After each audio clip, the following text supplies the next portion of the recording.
gentlemen, welcome to episode 11 of WEDF NXT.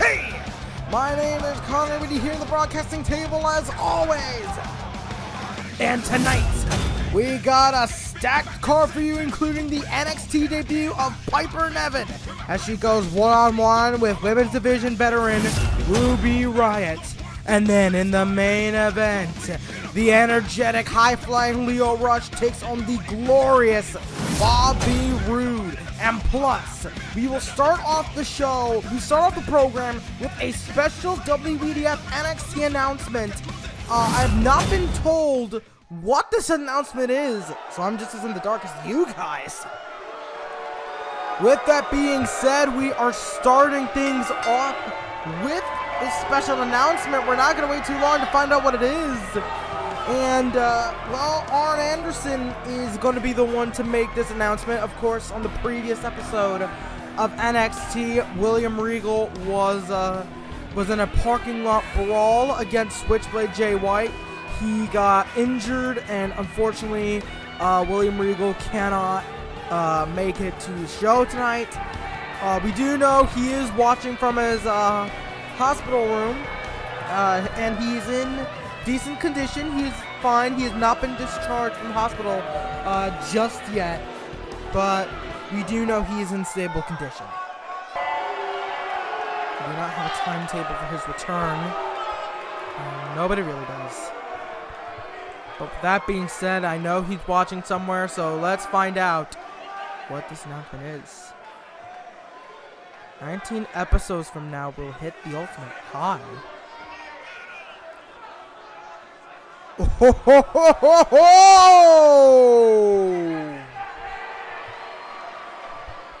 That is certainly big news, ladies and gentlemen. The announcement is of NXT TakeOver Inception. The first NXT TakeOver of Season 2, Inception. 19 episodes from now. Absolutely gigantic news there by Arn Anderson. Everyone's got to step up their A game now. That's what Anderson said. Got to step up the A game. Got to dial it up to 11. And these two men have the first opportunities to do just that. Angelo Dawkins, Montez Ford, the Street Profits. Dawkins and Ford, you know, what has been going through the heads of everyone at NXT? They just got bombshelled with a major announcement, NXT TakeOver Inception. And now they have to not only fight even harder, but stay even healthier than they've been trying to for the past 10 episodes. We're going to start number 11 with tag team action. The last time we saw the Street Profits was in episode 2, I believe, against the Authors of Pain, Akam and Razor. Unfortunately, Dawkins was taken out of the match due to a prolonged beating by Akam and Razor, leaving Ford to fight basically 2-on-1. And fighting the Authors of Pain is bad enough 2-on-2. So 2-on-1, Ford stood no chance. And you have to think that's playing into the mindset of the Street Profits here. Not only are they fighting to secure a spot on the NXT TakeOver card, but also they're going to want to prove themselves as a worthy tag team in a division that's populated by TM61, The Revival, DIY, Authors of Pain, War Raiders, Vaudevillains, blah, blah, blah, blah, blah. You know, a bunch of different tag teams. Speaking of The Revival, the Revival and the Street Profits basically have opposite winning records. The Profits are at a 0-1, I should say. We don't know if this could be 0-2. Who knows? Or this could be a 1-1 thing. If the Profits can somehow get the win tonight, I don't want to count out the Street Profits, but the Revival have a big advantage here. 2-0 record. They beat TM61 and the DIY at NXT TakeOver the End alongside the Office Pain. Then they beat TM61 2-on-2 at NXT Season 2 episode. I believe it was 4. Yeah, it was NXT Season 2 episode 4. And, oh, look at this. The Revival, very much classic wrestlers. You know, the Revival have, it says on their t-shirt, no flips, just fists. I was almost about to reverse that. That would be a certain Buck duo, but no, the Revival are all about no flips, just fists. I almost said it again. No flips, just fists. They have a very old school mindset. The two have been compared a lot to the Brainbusters, Arn Anderson and Tully Blanchard. They would basically have been perfect for like the NWA territory days, with the mentality and the wrestling style. They're very focused on the limb targeting aspect. They like to target a guy's limbs. They like to pick a member of the opponent team, target the limb, and cut off the ring. And the Revival with the double team maneuver there. Top rope leg drop by Dawson. And Wilder had like a bear hug hold in. I'm not quite sure what was going on there. But oh, wait a minute. Oh. Back and forth these two teams go. Ooh. Dawkins trying to take the head clean off of Dawson. Dawson with an uppercut and a jab, several jabs. Scott Dawson. Oh, wait a minute. Not Montez Ford, Angelo Dawkins. Montez Ford actually has not been tagged yet. And that's something the Revival are gonna want to avoid. That's something that the Revival are gonna want to avoid, because Angelo Dawkins is a big dude. Don't get me wrong. Angelo Dawkins is 6'5", but where I think Angelo Dawkins' style kind of merges more of a powerhouse style and a amateur wrestling pedigree. I would call Montez Ford style a little more loose, unhinged, if you will. He's not crazy, but there's definitely more. Oh, it's kind of like a Lio Rush effect. Montez Ford is much more flashy and stylish. Also hard to predict than had the Northern Lights here and only got a 1. Montez Ford is a lot harder to predict than Angelo Dawkins, and I think that is why the Revival are keeping Dawkins as the legal man. Again, that Brainbusters mentality. The Brainbusters, of course, are a 2-time NWA Mid-Atlantic champions. You know, former WWF World Tag Team Champions. It's definitely a very technical Smash Mouth style that they have. I could argue that they have a couple of similarities to the Minnesota Wrecking Crew. Which Minnesota Wrecking Crew? I'd say any Minnesota Wrecking Crew, really. That Smash Mouth style. Oh, wait a minute. Oh! Dawson throwing Angelo Dawkins onto the knee of Wilder. What's a Dawson? Oh, Wilder went for a drop kick. Dawson went for a punch.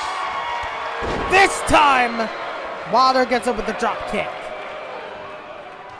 And Montez Ford wanting the tag. Angelo Dawkins trying to crawl there. Had a little bit of difficulty. Wilder with a side Russian leg sweep. And now the Revival wrenching on the head and neck of Angelo Dawkins. The Street Profits are in a little bit of trouble here. Irish whip by Wilder. Oh! Oh no! Oh, and well, these competitors, they got a little distracted. Obviously, that's not something Wilder wanted. That's not what Wilder was going for. And oh! But that momentary distraction allowed Dawkins to capitalize. Ford's in! Montez Ford got tagged in!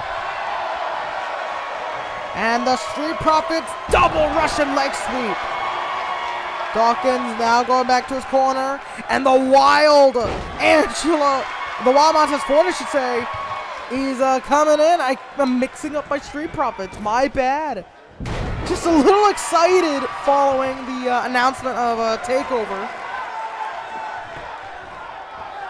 Montez Ford gets a dragon screw by Wilder. I'm gonna have to try and pause to make sure I don't mix these guys up again. And Wilder going for the knee. That's a Revival trademark. Going for the knee, picking that target, and going for it. Now, I probably wouldn't have been in the best interest of the Revival that Ford got tagged in, but the Revival certainly making the most out of a potentially bad situation here. Because of the wild Montez Ford, that's the best I can describe him. He's a lot more wild than Angelo Dawkins. He is the life of the party of the Street Profits, you could say. He's the more party animal out of the two. Is definitely a claim I am confident in making. Oh, wait a minute. Ford countered a Riott from Dawson. And look at this. Ford with an elbow off the top. Hooks the leg. 1, 2. No. Ford wait a minute. That's Paul Ellering. That's Paul Ellering, the manager of the Authors of Pain. What's Paul Ellering doing? Oh, wait a minute. Whoa, wait a minute. 2. Well, during the time our camera crew was focused on Paul Ellering, Dawson got the advantage, got a roll-up in, and that bought the Revival enough time to make a tag, and they connect with the double DDT. I'm not sure what the hell Paul Ellering was doing, possibly scouting out the other tag teams in the division. But Dawson and Wilder taking advantage. I don't know what happened. I was focused on Ellering too. Bit of a momentary distraction there. And Wilder with a clothesline to the corner. Montez Ford is in trouble. And Wilder throwing him to the corner. The quick tag by the Revival. That seemed to be the game plan. And Wilder has a figure 4. Dawson. Oh my God! Oh good God! Wilder had him in a figure 4. And Dawson went onto the second rope and jumped on the knee. And going for that same knee with a chop block. And now, reverse figure 4. That was brutal. Ford might have to tap here. His knee has to be in so much agony. Is Ford gonna have to tap? Montez Ford. Yeah, he taps. That ruthless assault on that knee was far too much for Montez Ford to handle. A figure four. Dawson jumps on the knee, hits it with a brutal chop block, and then the submission.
Well, I have no idea what the hell just happened. I don't know if we got our systems hijacked.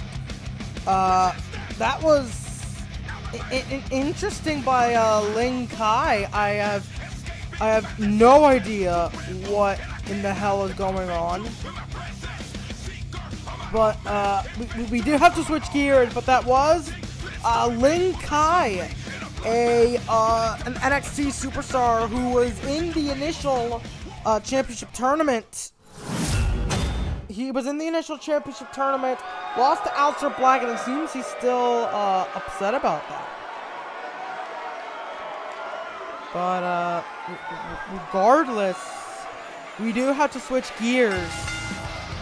We do have to switch gears to this women's match, as it is the WEDF debut of Piper Niven, the former Viper. Of course, Piper Niven, she's been doing this, she's been in pro wrestling since 2008, got trained by Damian O'Connor, now known as Killian Dane, and Mikey Whiplash, a veteran of the Scottish Independence. Piper Niven had competed in the Scottish Wrestling Alliance at the age of 18. Then she competed in World Wondering Stardom, and she's basically won championships almost anywhere she's gone. She's a two-time ICW Women's Champion. In fact, the very first ICW Women's Champion in the company's history. She's a former Pro Wrestling Eve International Champion, former World of Sport Women's Champion, former Artist of Stardom Champion with HDK and Io Shirai, who we have seen on this program, and a former SWA World Champion. But that's not to take anything away from her opponent, Ruby Riott. Of course, even outside of WEDF NXT, Ruby Riott has competed. She's a former Shimmer Tag Team Champion with Dakota Kai, a former OVW Women's Champion. She's competed also in World Wondering Stardom. She's competed in Chikara. She's wrestled in Shine. Basically anywhere she went. Basically she competed in a lot of different places over the years. But believe it or not, Piper has the overall experience advantage in the wrestling business. But in terms of WEDF NXT, of course, Ruby Riott was in the very first women's match in WEDF NXT history when she took on her the aforementioned Dakota Kai. So she's kind of a veteran of the WEDF NXT women's division. And, oh! But Piper Niven showing why she belongs. The women's division gets more and more stacked with each episode. Wait a minute. Ruby Riott has the pin. No. No. Ruby Riott reverses the pin. One. Only a one. Only a count of one. Oh. A kick to the leg and a forearm. Ruby Riott here chopping the hell out of Piper Niven. What's she gonna do here? Ruby Riott. Oh! Wow! That was pretty impressive by Ruby Riott there. Nicely done. And several kicks. Irish whip. Drop. No. Piper. Forearm. Chop. Forearm. Oh, in for another chomp. And oh, just slaps her across the face. That is the ultimate disrespect. Piper slapping Ruby Riott across the face. Over and over. And Piper Niven. Good God. At this point, she's using Ruby Riott to make a statement. And Piper Niven. Oh, senton! Piper Niven is 207 pounds. That is, so that was a lot of weight crashing on the rib cage of Ruby Riott. Piper Niven, of course, is the bigger and stronger of the two. And a discus lariato. Piper is 5'5", 207 pounds, while Ruby Riott is, oh, wait a minute. Oh, X-Plex. That is a Pete Dunne technique. We don't often see anyone but Dunne use that, so interesting that Piper just whipped it out. But yeah, Piper is 5'5", 207 pounds. And she is using that to her advantage here. Oh, she missed, went full steam ahead. Ruby Riott, she's using the quickness advantage. Of course, Ruby is 5'4", 122 pounds. So Ruby is using a speed advantage. I think the advantages that Ruby Riott has in this match are the speed advantage and the aggression. She has a bigger, I think she would have a bigger chip on her shoulder than Piper Niven, who's just trying to prove herself, make a debut. Ruby Riott is basically trying to keep her spot as more and more women come into WEDF NXT. Has a guillotine choke in. Is Piper Niven gonna have to tap? Referee in position. Wait a minute. Piper escapes. And Piper Niven across body there. Nicely done. And she's gonna go for a suplex. No. Ruby turned it into a roll up. One. No. Of course, Ruby Riott wants to basically keep her spot as more women come on board to WEDF NXT. As more women like Candice LeRae, Toni Storm, Piper Niven, Io Shirai, Kairi Sane, so many women coming on board to WEDF NXT. And, oh! A poke to the eyes! Ruby Riott playing a little dirty in a super kick into the back suplex. Ruby Riott doing whatever she feels she has to do. But also, for both of these women, we do not have an NXT Women's Champion yet. we have not crowned the first ever NXT Women's Champion. And you have to think that something in the that is something in the pipeline. You'd have to think that would be something in the pipeline for the head office of WEDF NXT. Look at the aggression of Ruby Riott. So I have to think that is top priority for WEDF NXT management, finding the first ever women's champion. And that's something that these two, that now we're on the road to takeover, that's something these two women are going to have to fight even harder to prove themselves worthy for. Ruby Riott struggling to go on the top rope there. Oh, what a combo! I'm not sure what was going on with Ruby's struggle to get on the top rope. Ruby Riott now. I think the headbutt might have dazed her, because a headbutt is a dangerous technique. It's a double-edged sword. You know, if you use a headbutt, it could do as much damage to you as it does to your opponent. So I think that could have been why she was struggling to get on the top rope. She was just a little bit dazed in that moment when she was, after that headbutt had connected. And, oh, Piper Niven, I almost called her Viper. Oh, almost got a 2 count, only a 1. But she certainly hasn't lost that edge to her. That gave her that name, Viper. Ruby Riott. Oh, Piper Niven went for a crossbody, but no! Ruby Riott rolls through, has her, and airplane spin into the TKO. Very nicely done by Ruby Riott. Absolutely impressive strength. Now climbing the top. Oh! I have no idea what that was. I don't know if that was a famous or a Hurricanrana, but she hit the top of the head of Piper Niven, but also crashed into the onto the floor herself. That cannot be good for your back, and misses the senton.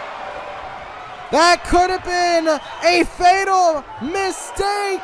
Piper Michinoku driver. 1, 2. Piper does it. That was a fatal mistake by Ruby Riott, not being able to connect with whatever she was gonna do on the outside. She hit the back, her entire back, on the floor with a viciousness. And whoa, wait a minute. That's a whoa! Wait a minute! That's oh! That's Sarah Logan! What the hell?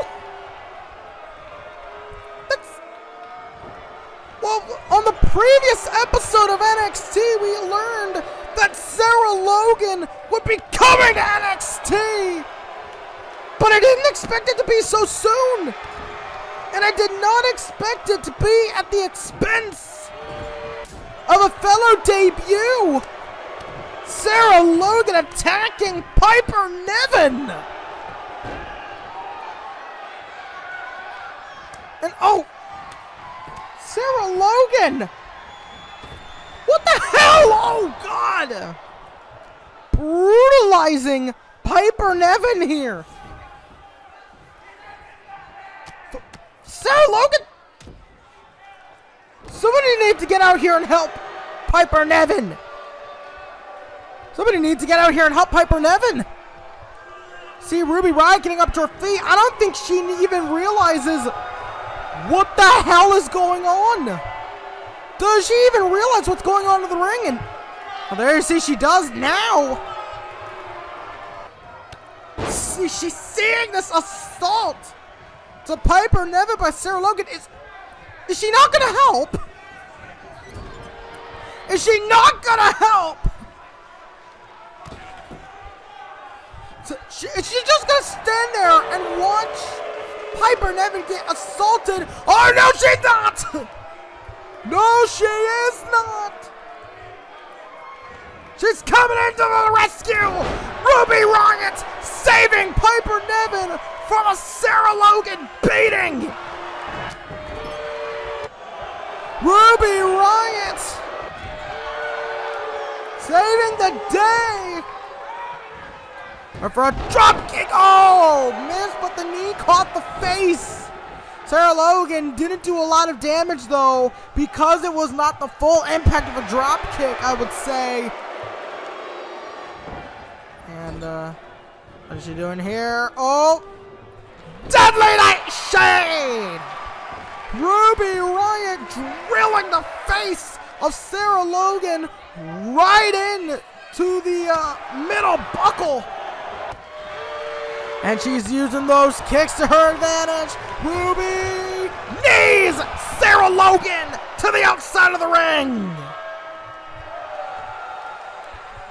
And Ruby Riott taking Sarah Logan to the outside of the ring. Ruby Riott chasing off Sarah Logan. Sarah Logan's up to her feet and looks like she wants some more. Ruby's saying, come on, let's go, let's do this. You and me, let's go right now, come on, come on. She's drawing the battle line. She is drawing the battle line. And she's daring her to get in and oh. Sarah Logan's gonna save her battle for another day, perhaps. What an explosive debut by both Piper Niven and Sarah Logan. Very interesting situation there where I have no idea. This is the unpredictability of WEDF NXT. This is the chaos that reigns on this program. But regardless, we do have to shift gears. And it's time for Mojo Rawley. Oh boy. Arguably the most tragic member of the WEDF roster. Because Mojo Rawley has a 0-2 record. I believe the only times we've really seen Mojo Rawley were, I don't know if he's even been at WEDF. This might be his NXT debut. This might be his WEDF NXT debut. He did, of course, compete on a WEDF Flame a while ago. And if my memory serves me correct, it was against Jinder Mahal? Yeah, Jinder Mahal defeated Mojo Rawley, and that got Jinder Mahal a contract in WEDF. So Jinder Mahal got signed at the expense of Mojo Rawley. It is just not, that was certainly not a good look for poor Mojo. But arguably, but Mojo, who knows, man. I do not know what's in store for Mojo Rawley, but this is a man we haven't seen in a while either. EC3. I do not believe we've seen him since episode 4 when he lost to Aleister Black in the NXT Championship Tournament. Of course, Black would later go on to win the whole thing. There was a little bit of controversy involved in it, so what ended up happening was EC3 was in the Collision Fatal 4-Way. Collision being a multi-league event that was mainly hosted by Danny Jackpot and New NAW, but there was the NXT Championship Fatal 4-Way match, the very first defense of the championship, as Aleister Black would defend against Lin Kai, Cassius Ohno, and this man, EC3. But it's really, but what's interesting, I have not pointed this out yet. Look who's at ringside. That is Drake Maverick, a man who has a lot of history with EC3 and the Carter family, dating back to TNA and Team Dixie, and when he was the chief of staff of that group, with Dixie Carter's chief of staff,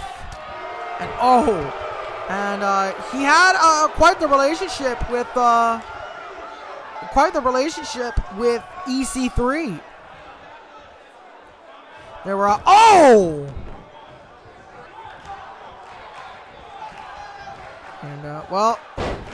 and EC3. Oh, hang on. Mojo Rawley. He's actually getting a little bit of offense here on EC3. Pounces him like he's Monty Brown. Good God, that was a good one. That was quite the pounce. But EC3 immediately shuts him down, and a chop again. Well, wait a minute. Headlock driver. Oh, God. And Mojo, knee right to the jaw, and EC3 TKO. 1, 2, 3. Well, Mojo, he tried. Mojo Rawley did his absolute best, but in the end, his best, it just was not enough on this night. EC3 looking dominant in this match against Mojo Rawley, and I don't know what the winning formula would be for Mojo Rawley, but if EC3 can keep this going, I would not be shocked if he is next in line for an NXT title match. Well, coming up next, it is main event time! That was a hard one, and this is sure to be a hard-hitting match. It is Lio Rush versus Bobby Roode. Of course, that Night of Champions Extreme Rules, it was Aleister Black versus Lemarcus Carter. So now we see their rivals going against one another. Lio Rush, I have Lio Rush on the previous episode of WEDF NXT, competed in the Swag Olympic Challenge, lost to Dante Styles with interference from Lemarcus Carter. So it would be a big turnaround for Lio Rush if he can defeat Bobby Roode, who's basically cut to the front of the line when it comes to the NXT Championship. Lio Rush, he's certainly the underdog in this match, no doubt about it. I've said a million times about his pacing issues. I've just said that a million times about his horrible pacing, actually. He has lots of pacing issues. He just goes for the exciting, flashy, high-flying moves right out of the gate, and that's just not something that, no, it's not something that, has benefited him, except possibly in that Swag Olympic Challenge where he only had 5 minutes to work with. But he wrestles every match like he only has 5 minutes to work with. Lio Rush wrestles like he does not get paid by the hour. And that could be something that a veteran of the caliber of Bobby Roode could exploit here. As wait a minute.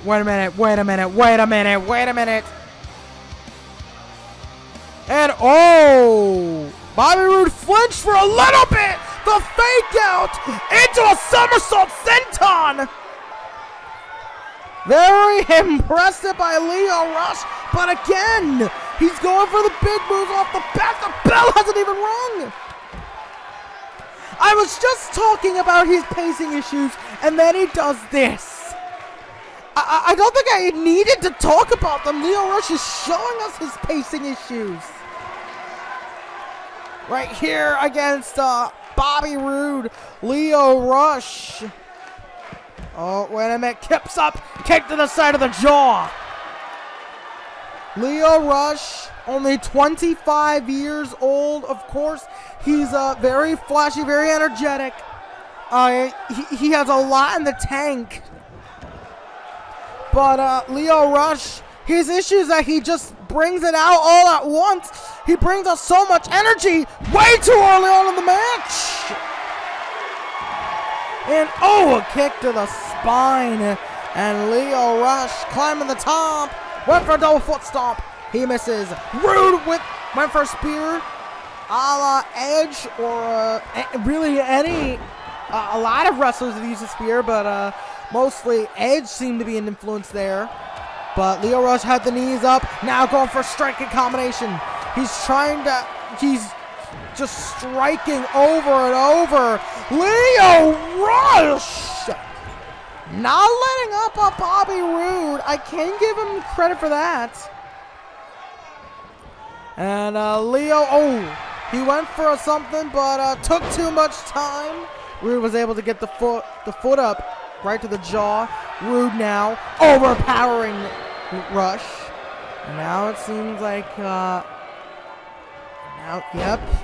he's gonna try and slow things down. He's gonna try and that's the tactic Roode's gonna use against Lio Rush.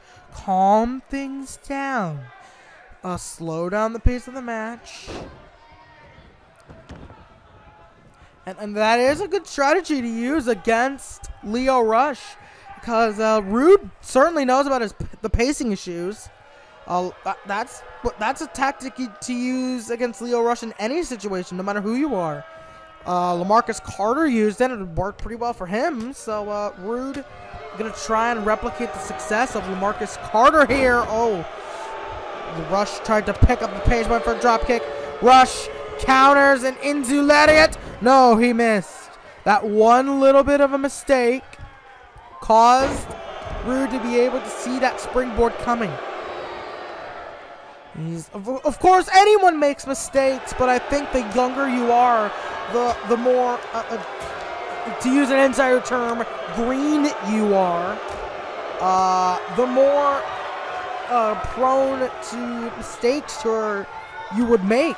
You are making more rookie mistakes. You're making more mistakes that someone like Roode, a veteran since the late 90s, 98, 99, would be able to capitalize on. Bobby Roode, a multiple time, he's basically won several championships wherever he's gone, mostly in TNA, where he was even a former world champion. I believe one of the longest reigning champions in TNA history. Oh, a suplex by Bobby Roode. Bobby Roode in control of the match. And it's because he's slowing things down. He's basically getting Lio Rush in a position where he'd have to wrestle a Bobby Roode match as opposed to a Lio Rush match. That's a lot of commentators would say, oh, he's making him wrestle a Bobby Roode match or a Lio Rush match. It's that they're basically forcing them. What that means is that basically Roode is trying to make Lio Rush adapt to his style. Basically wrestle the exact style that he would. It's basically going to your comfort zone, bringing your opponent with you there. So when Lio Rush is picking up the pace like that, he's trying to get Roode to wrestle a high-octane, flippy stuff match here. He's trying to get Roode to wrestle a faster pace than his body can accommodate. Whereas Roode trying to slow things down so that his body can ease up, get little breaks. And Lio Rush. It requires a lot of knowledge of the style you are wrestling to be able to force your opponent into that style, into that position. Lio Rush. Oh, wait a minute, Rude. Oh, and drills him. He's basically forcing the knee onto the neck of Rush, taunting Lio Rush and taunting his fans. Again, Rude is slowing down the pace of the match. He's hitting a bit more. Rude with a Boston Crab. Lio Rush trying to force himself to the ropes. And he gets there. Very nicely done by Lio Rush getting to the ropes. But Rude hits a slam. And he's thinking that could be curtains to no. Now, I'm not sure if Rude is actually trying to go for the pin here. Rude is a veteran, so I think the tactic here is to just pin as much as he can. To pin over and over. He's basically using the style of Lio Rush against him, trying to wear him out easier so that when he hits those big moves, when he does hit his big techniques, they would be more likely to put Lio Rush away as opposed to Lio's moves where he's hitting them sooner, hitting them more often. It's, a spear by Bobby Roode. Rush missed the double foot stomp. Roode hit a spear, only got a 2. Bobby Roode throws him to the corner, and Roode, misses whatever he was going for there. Springboard stunner! Lio Rush connects with the springboard stunner. I think he went for that a couple times. 1. 2. And there is 3 amigos. Hooks the leg. 1, 2, no. Only gets a 2, homage to the legendary Eddie Guerrero. An influence on a lot of cruiserweight style wrestlers, including Lio Rush, hitting some kind of spin kick. 2, only a 2. Hit some kind of a spin kick into the jaw of Bobby Roode. Bobby Roode. And takes him down. Roode!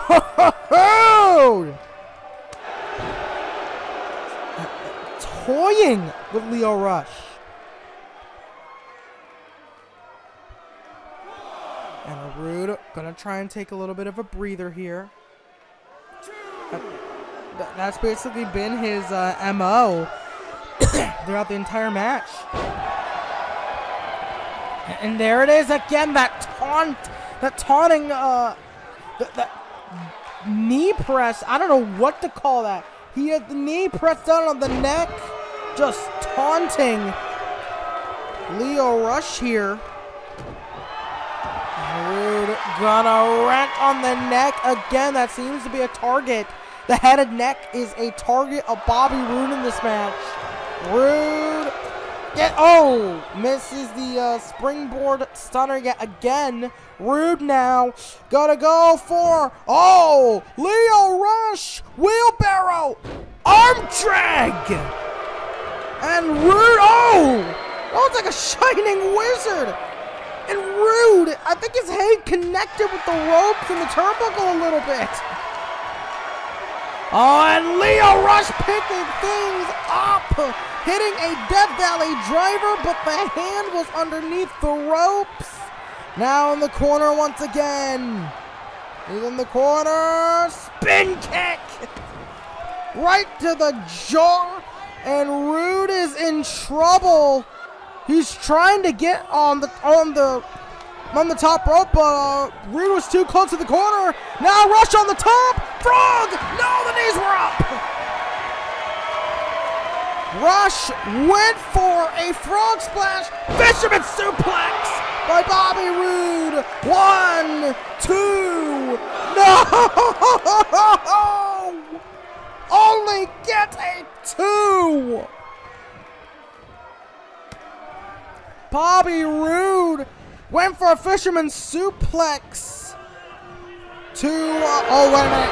He went for a fisherman suplex to try and get a 3, but Lio Rush kicked out at 2. Now has the crossface applied. Center of the ring. Rush trying to crawl to the ropes. Lio Rush trying to crawl to the ropes. The crossface locked in tight. Trying to choke the life out of Lio Rush, but Lio Rush gets to the ropes. What's Bobby Roode gonna do here? Bobby Roode. Oh, punch. And he gets him center of the ring again. Crossface. And this has to be a second crossface has to do it. A second crossface has to do it. Lio Rush. Lio Rush is crawling to the ropes. Oh my God, Lio Rush with everything he has left, crawling to the bottom rope with everything he has left. Almost. Oh, he got to the ropes. He got to there. Oh my God, and he rolls to the outside. Oh my God. And what is he gonna do here? Bobby Roode. Oh, no. Roode bomb on the outside. A Roode bomb onto the floor. The padding only conceals so much. The padding only conceals so much of the concrete beneath. Roode trying to do anything he can to put away Lio Rush. He cannot believe the fighting spirit this kid has.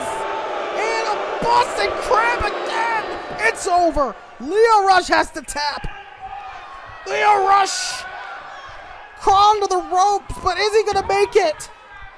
Just tap, kid. Just tap, kid. You brought Bobby Roode to the limit. There's no shame. There's no shame. Just tap. There is absolutely no shame. Bobby Roode has the Boston Crab. Lio Rush crawling. Referee rushing to get into better position. Rush! Oh my God! What in the hell is motivating Lio Rush to fight? What in the hell is this fighting spirit? Lio Rush functioning off of only fighting spirit, a fighting spirit that's defying human limitations. Lio Rush is defying human limitations. Lio Rush, a chop and a chop back. These two men exchanging strikes. What else can they do to each other? Lio Rush, the fighting spirit. Oh my God. Oh my God. If this connects, it's over. If this connects, it's over. Roode bomb. That's it. Hooks the leg. Oh my God, the foot. Foot was too close for the rope. Ref called the rope break. And at the oh no, he's gonna hit. It's over. A third. Roode. No, Rush lands on his feet like a damn cat. And no. Oh my God, no. That's Lemarcus Carter. No. Referee calling for the bell. This incredible match ends in a disqualification. Damn it! Just like the last episode, Carter ruins a Lio Rush match and assaults him after the finishing bell. But that is a win for Lio Rush via disqualification. And oh, God! Lemarcus Carter assaulting Lio Rush. Bobby Roode just watching all this unfold. Bobby Roode just watching this assault unfold on Lemarcus Carter. Oh, wait a minute. Lemarcus Carter and Bobby Roode. Let's stare down here, but I get. Oh no. Oh no. Oh no, this is just like last episode. This is just like last episode. Last episode, it was Dante Styles. This time it's Bobby Roode. They're gonna assault Lio Rush. They're gonna mug him. They're gonna mug the poor kid. They're gonna ambush. They're gonna double team this poor kid, Lio Rush. He's defenseless. He has nothing left to fight with.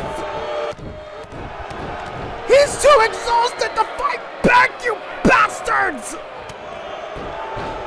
Look at that. Lio Rush collapsed. He's too tired. He's too worn out. Lio Rush can't fight anymore. Lio Rush cannot fight anymore. Oh my God! Lio Rush cannot fight anymore. And oh my God! Lio Rush can't fight anymore. Lio Rush can't fight anymore. And Carter's on the outside. Oh my God, he slides in a chair. Referee trying to get Roode and Carter away from him. Oh no. Roode has a chair. No. No, no, no. Wait a minute! It's Aleister Black! Aleister Black! The cavalry has arrived! The cavalry has arrived! Aleister Black, the NXT champion, coming to the rescue of Lio Rush and... Whoa! Ho, ho, ho! Arn Anderson made it official! A tag team match at a future date! Bobby Roode and Lemarcus Carter versus Aleister Black and Lio Rush! What a night! What a show! What a way to kick off the road to NXT TakeOver Inception! Ladies and gentlemen, this has been WEDF NXT. I've been Connor Whitty. And until next time!